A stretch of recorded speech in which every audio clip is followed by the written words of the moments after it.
സംരക്ഷണ ഭിത്തി തകർന്ന വീട് അപകടാവസ്ഥയിലായി. വാഴത്തോപ്പ് പഞ്ചായത്തിൽ പാറേമാവ് 10 ഏക്കർ പനവേലിക്കാട്ടിൽ സുനിൽകുമാറിന്റെ വീടാണ് സംരക്ഷണ ഭിത്തി ഇടിഞ്ഞ അപകടാവസ്ഥയിലായത്.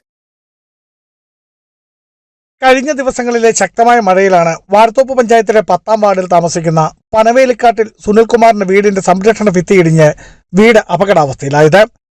കഴിഞ്ഞ വർഷത്തെ കാലവർഷത്തിൽ സംരക്ഷണ ഭിത്തിയുടെ കുറച്ചു ഭാഗം ഇടിഞ്ഞിരുന്നു. അന്ന് വീടിന്റെ അപകടാവസ്ഥ കാണിച്ച് സുനിൽകുമാർ വില്ലേജ് ഓഫീസ്, തദ്ദേശ സ്വയംഭരണ വകുപ്പ്, കളക്ടർ എന്നിവർക്ക് പരാതി നൽകിയെങ്കിലും യാതൊരുവിധ നടപടിയും ഉണ്ടായില്ല. കഴിഞ്ഞ ദിവസത്തെ ശക്തമായ മഴയിൽ വീടിന്റെ സംരക്ഷണ ഭിത്തി പൂർണ്ണമായും ഇടിഞ്ഞതോടെയാണ് വീട് അപകടാവസ്ഥയിലായത്. വീടിന്റെ സംരക്ഷണ ഭിത്തി പുനർനിർമ്മിക്കുവാൻ 4 ലക്ഷത്തോളം രൂപ ചിലവ് വരും. സാമ്പത്തികമായി പിന്നാക്കം നിൽക്കുന്ന കുടുംബത്തിന് ഈ തുക താങ്ങാവുന്നതിനും അപ്പുറമാണ്. കഴിഞ്ഞ വർഷം ഇടിഞ്ഞു പോയത് കെട്ടാണ്. അത് ഈ വർഷം വന്ന് ഇവിടെ മാന്തി കഴിഞ്ഞപ്പോൾ വീണ്ടും ബാക്കിയോടെ ഇടിഞ്ഞു പോയി. വീട് ഭീഷണിയിൽ നിൽക്കുകയാണ്. പഞ്ചായത്തിലും വില്ലേജിലും താലൂക്കിലും പരാതി കൊടുത്തു. എന്നിട്ടും തന്നെ കെട്ടിക്കോളാനാണ് പറയുന്നത്. വീടിൻ്റെ സംരക്ഷണ ഭിത്തി ആണ് ഇടിഞ്ഞു പോയേക്കുന്നത്. അത് അടിയന്തരമായി സംരക്ഷണ ഭിത്തി പുനർനിർമ്മിക്കുവാൻ സർക്കാർ സഹായം ലഭ്യമാക്കണമെന്നാണ് കുടുംബത്തിന്റെ ആവശ്യം. Biju Vaishanparambil, Idukki vision news, Idukki.